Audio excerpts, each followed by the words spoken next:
वर इंडियन ट्रेडर्सच्या समोर अपोजिट हे रोडच्या अपोजिट साईडला हा नाला गेलेला आहे।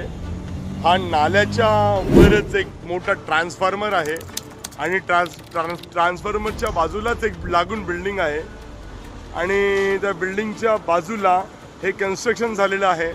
ते अति धोकादायक आहे आणि हे झाड आहे त्याच्या बाजूला। तर येणाऱ्या पावसाळ्यात या झाडामुळे किंवा या ट्रान्सफरमुळे आणि हा नाला भरून गेल्यामुळे हा नाला जर भरला तर याच्यामुळे मोठी जीवितहानी होण्याची शक्यता आहे। कारण या नाल्यावर बनवलेला हा फुटपाथ आहे आणि हा फुटपाथ नाल्यावर बनवलेला फुटपाथ आहे आणि या फुटपाथीचा वापर न करता हा भलताच वापर इथे होत आहे। आपण बघू शकता त्याच्यावर सर्व सामग्री ठेवलेली आहे, दगड माती सिमेंट या सर्व गोष्टी, हे नाले हे आपण बघू शकता, हे सर्व पाईप वगैरे। आणि याच्यावर काही ना काय उल्हासनगर महानगरपालिका परिषदेने महानगरपालिकेने काही ना काही पाऊल उचललं पाहिजे। हे स्पीड न्यूज भारतच्या माध्यमातून आपण एक आयुक्तांना कळवित आहे।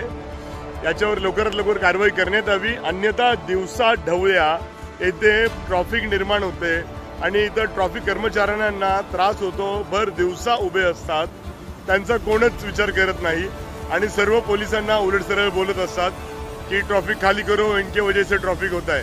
अरे आप आपका काम करो। नगरपालिका ठेकेदारांनी, नगरपालिकांनी, मुख्याधिकाऱ्यांनी किंवा आयुक्त कमिशनर ज्या मॅडम आल्या आहेत त्यांनी या ठेकेदारांना सक्तीने आदेश देण्यात यावे की लवकरात लवकर रातोरात हे काम करावं, कारण याच्यामुळे लोकांना त्रास होऊ नये, लोकांना असुविधा होऊ नये।